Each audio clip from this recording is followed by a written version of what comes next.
대한민국 민주주의의 위대함은 헌법이라고 하는 그 자체에 있는 게 아니라, 제도에 있는 게 아니라 그 제도를 가지고 사는 우리 국민 스스로의 위대함이죠. 억압을 하면 포기하고 좌절하고 굴복하는 게 아니라 결국 그걸 이겨내요. 역사에서 그렇게 보여졌던 거죠. 정말 진정한 의미의 민주적 국가를 훼손하려는 그들의 시도에 대해서 끊임없이 저항해 왔어요. 이번에도 저항한 거죠. 강력한 무력을 동반한 현실적 권력을 끌어내렸지 않습니까? 저는 우리 국민들의 이 위대함이 대한민국의 위대함의 원천이라고 생각해요. 아마도 세계사에 남을 일이 될 겁니다. 그런데 겨울이 너무 길고 깊었어요. 근데 그 길고 깊은 겨울을 결국은 우리 국민들이 깨고 나오는 중이잖아요.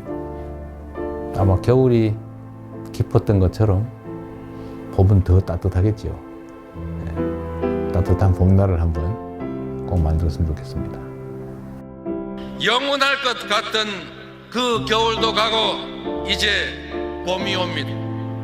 더 아름답고 더 따스한 봄을 우리의 두 손을 함께 잡고 함께 만들어 갑시다. 희망의 대한민국 바로 우리의 손으로 확실하게 만들어 갑시다. 여러분 고맙습니다.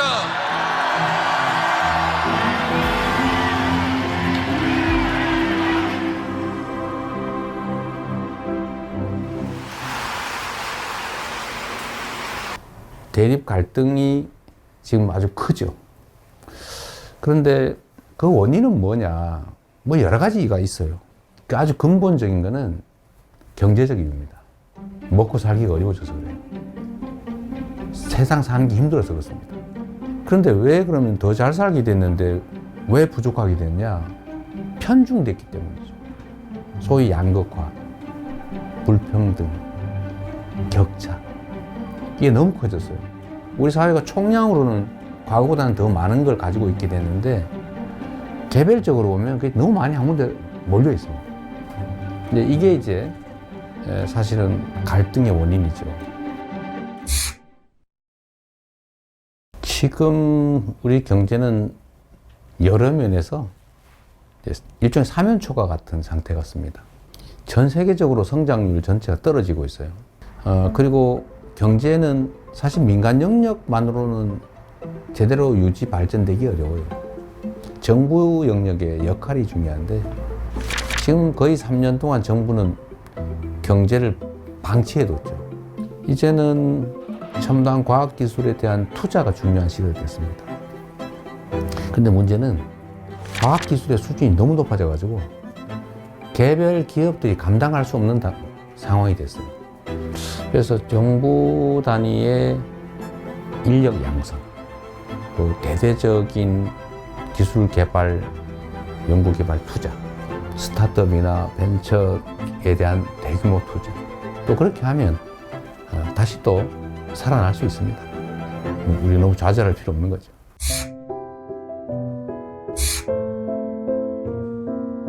먹고 사는 문제가 가장 중요하다. 이거는 사실은 매우 기능적이고 물질적인 거예요. 고통스럽게 살지 않게 해줘야 한다. 잘 산다라고 하는 건 좀 달라요. 잘사니즘이라고 하면 좀 더 가치지향적이고 좀 정신적이고 고통 없는 삶을 넘어선 더 행복한 삶을 살 수 있는 세상을 만들자. 그런 거라고 봐주시면 되겠어요. 민생 살리는데 색깔이 무슨 의미입니까?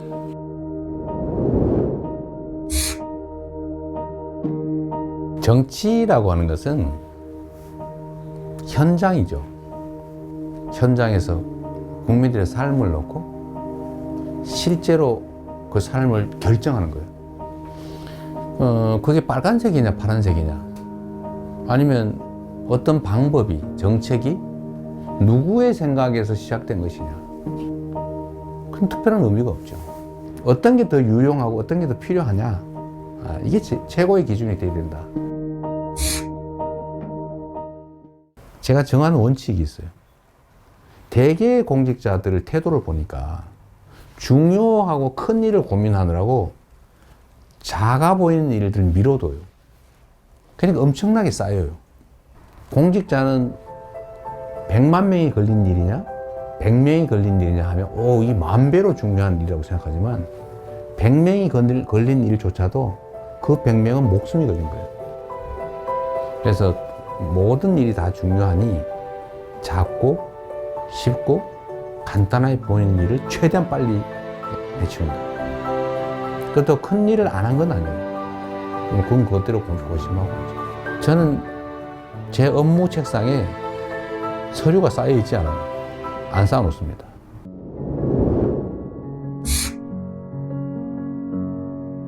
재난이나 아니면 사회적 위기 때 피해를 입는 것은 힘겹고 못 살고 어려운 사람 순이에요.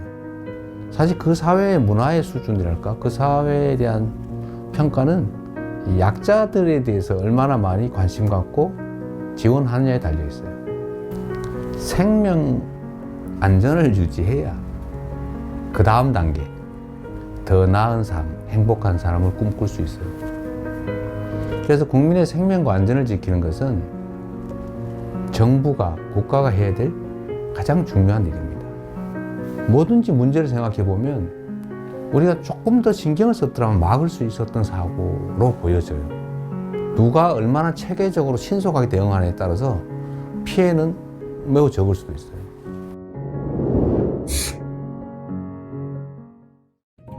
현실적으로 보면 우리가 한미동맹 매우 중요하고 또 한미일 협력 관계도 매우 중요하죠. 그 속에 일관되는 원칙은 대한민국의 국익이 최우선이다. 거기에 따라 판단하면 되겠죠. 경쟁할 영역은 경쟁하고 협력할 영역은 협력하고 또 서로 갈등할 영역은 잘 조정하는 거죠. 특히 이제는 국가 간 경쟁이 사실 기업 간 경쟁과 거의 같아졌습니다. 그래서 기업과 정부의 역할 분담, 협력이 정말로 중요해요. 특히 국제 경쟁에서는 반드시 필요한 부분입니다.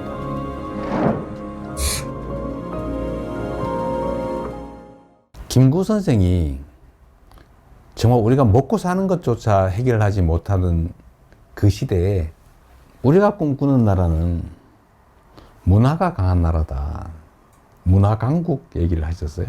정말 저는 우리의 역량을 통찰한 정말 해안이었다.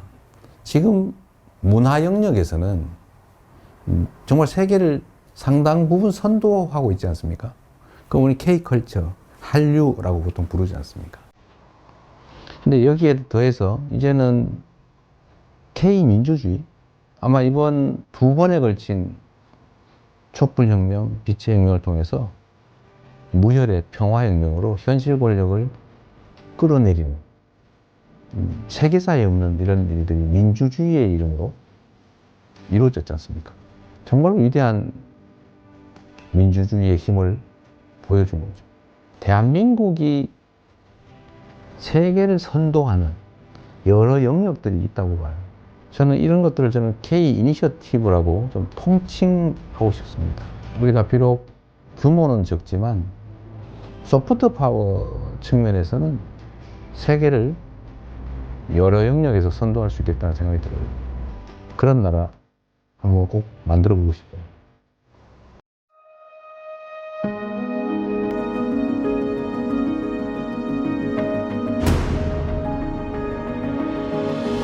대한민국이라고 하는 이 국호에는 정말 큰 뜻이 담겨 있죠.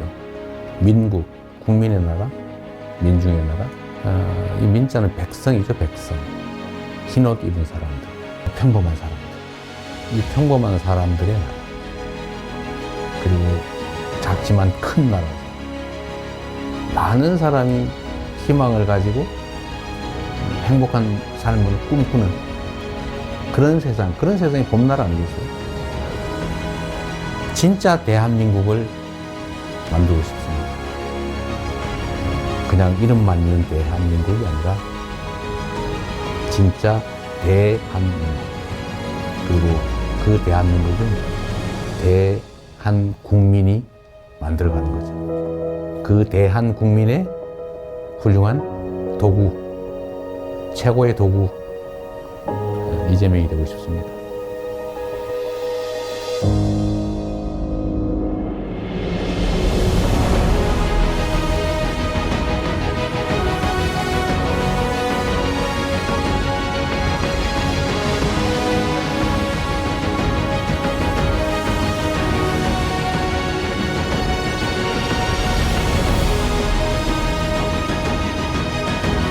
민주공화국 대한민국을 함께 만들어 갑시다. 여러분 고맙습니다.